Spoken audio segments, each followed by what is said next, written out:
Hey guys, it's Shokin here again, bringing you a top 7 list today of the best RTS games in all of human history.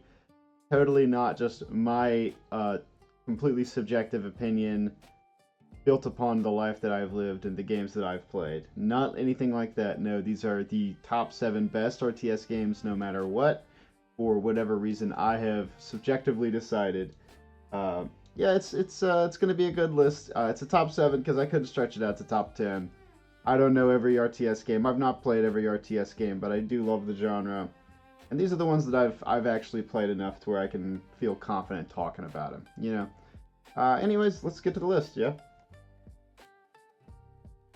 Here we are at number 7. We have Pandemic Studios' very own Battlezone 2 Combat Commander from 1999. This is an awesome and unique item on this list, as that it is the first RTS I ever played, and it is also an RTS FPS. So, as much as you are top-down commanding your soldiers and building your base to go build an army to go blow up the other guy, you're also just an independent dude on the ground. And if you die, you lose. You're very frail. This game gives you a sense of mortality that a lot of other RTSs don't, right? Like all the buildings have to be blown up or every unit has to be killed. Not in this game. You just kill the commander and you win. And there's something really cool to be said about that. I think it's maybe sort of like chess in that if you just kill the king, you win. I think it adds a lot of dynamics to the game, to the multiplayer that could have been, that just never really was. Because this game was never as popular as it should have been. A, because it's from 1999. And B, because, well, I really couldn't. I don't know. I think maybe it's just the age. But this is my number 7 pick. I couldn't have built this list without it. It's so important to me as a player of video games and a lover of the genre. This is literally like the keystone in why I play these games. Here at 6th place, we have Halo Wars. The important thing about Halo Wars is that it was totally designed to be on console. It wasn't designed to be secondary on PC and then like ported over to console. This game was totally designed from the beginning with the intent of going on console. And it really fulfilled that. This is a super playable game with the controller. It's from the bottom up built to do that, and it does it really well. Not to mention, it's just a good RTS, especially for the era, like on the Xbox 360 era. There wasn't very much competition at all for RTS games on console, and this is the one that more people know about. I'm sure this is the most popular one, for good reason. Not only is it actually a good RTS multiplayer game, it's also got a good campaign, and it also, I think, adds a lot of character to the Halo like IP. I love like the whole Sergeant Force, the Spirit of Fire, the whole storyline of Halo Wars 1.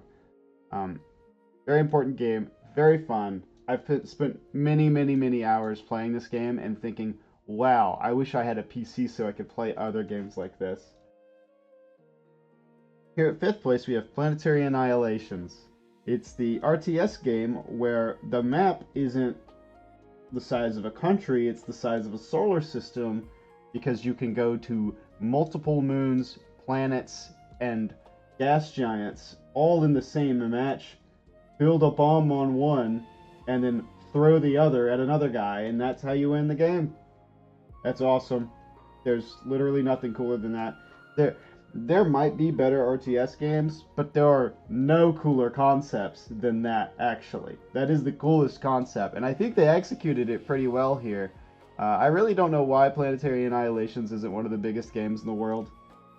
I think it deserves it, but as true as I think that is, since there's not really a player base and none of my friends wanted to play it with me, I never got to spend the time with it that I wanted to. But I mean, every time I go back and play skirmish against bots, it's just a fun thing. It just seems fun. The whole cinematic of watching the planet curve around the sun and fly into a moon and then into a victory screen. That's top tier game design. There's nothing better than that. Running through 4th place, we have the most commercially successful of the RTS series in the modern day, I believe, is the Total War Warhammer series. I'm kind of smashing 1, 2, and 3 all together here, because that's kind of the intent of the game developers, to get all the content. You get all 3 games. And I mean, there's something to be said about what was already the successful RTS genre game developer of the Total War Studios, like, they had an entire IP built around Rome, Troy, Shogun, and people played Warhammer, and they said, oh, this one is so good that we're not actually going to play any other ones because we like our giant mythical beasts and our guys that can fight 120 dudes and feel reasonable within the lore and within the gameplay of it. We should have spells, because adding spells, it's a lot of dynamics that are added to the game. Total Warhammer Fantasy was like perfectly. I mean, it was a spot-on job for those guys. I'm sure they know that, and I'm sure they are very sad that now nobody wants to play Rome. Maybe if they made a good Rome, people would play it. I don't know. Here at my very humble and very much deserved third place is Ruse, the World War II RTS army builder strategy game.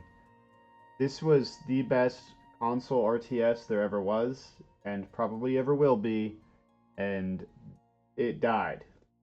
It was killed. You can't even buy it off Steam anymore. Nobody plays it. Nobody played it. It was a very small game, I think, by Eugene Studios, and they deserved so much more than they got. This game is so good. The ruse mechanics are actually really interesting. The different factions and their asymmetrical scaling, because there's 8 different factions or so with different tech trees, different units. It's all so good. It is a RTS that deserves so much more love than it got, and I think the only thing that stopped this from being one of the biggest RTS games like ever was that it was designed for console, and the console just didn't have the demand for RTS players that PC did. And that's not to say that it's not a good PC game. I guess I just don't think it was really advertised for it very much. And it's a real shame, because this game is, I will say it as a lunatic, as a madman, as the only one who has this opinion, I think this is one of the best strategy games there ever was, and ever will be. Here at second place, we have the bearer of the torch, the spiritual successor to all the Supreme Commander games, where you had thousands of high-tier, crazy, madman sci-fi units that did totally deranged things. This game is the biggest. Of all the RTSs, this is the craziest one. It is literally beyond all reason. It is for its namesake. For all the RTS gamers who were like, man, I'm tired of these unit caps. I wish I didn't have any unit caps. I wish I could have 30,000 models on the screen, and I want them all to interact, and I want them to all have particle effects or different abilities. This is the game. This is the one where you get to blow up the world. You get to have...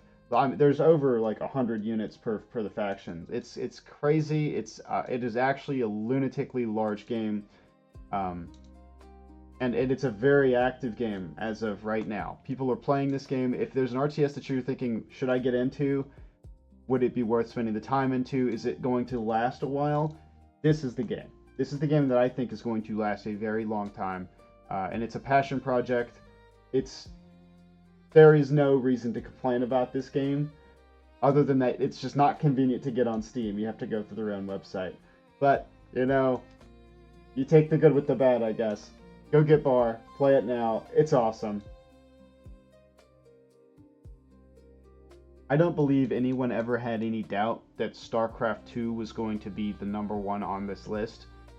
Except for maybe if you thought that I was a deranged madman, which, to be fair, is sort of true. All right, I've got some takes for sure, but I'm not willing to put anything else in first place. I really don't think you should be either. Maybe all the rest of this list is pretty subjective. This one is kind of objectively true. It's the only RTS that's still really important, I guess. They still have the pro circuit. It's still being played. You can still go watch Winter StarCraft casting high-level gameplay today, every day. It's a very, very consistent game. People who have been great at that game for 7-8 years are still playing it. I've been watching StarCraft 2 since it came out, really.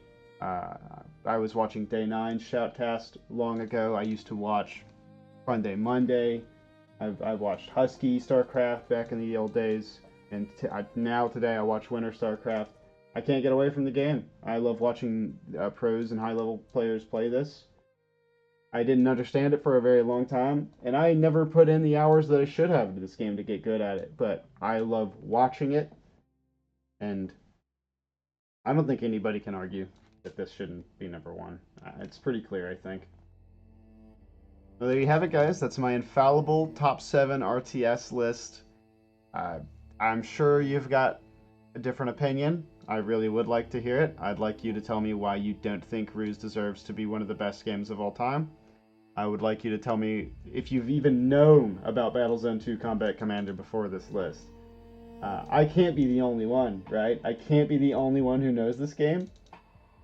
Anyways, I hope you guys enjoyed the video. If you have, leave a like, comment, subscribe. Tell me your opinions and your thoughts down there. I'll argue with you, or maybe we can be friends. I don't know. I'll see you next time, though. Hey, you guys have a great day.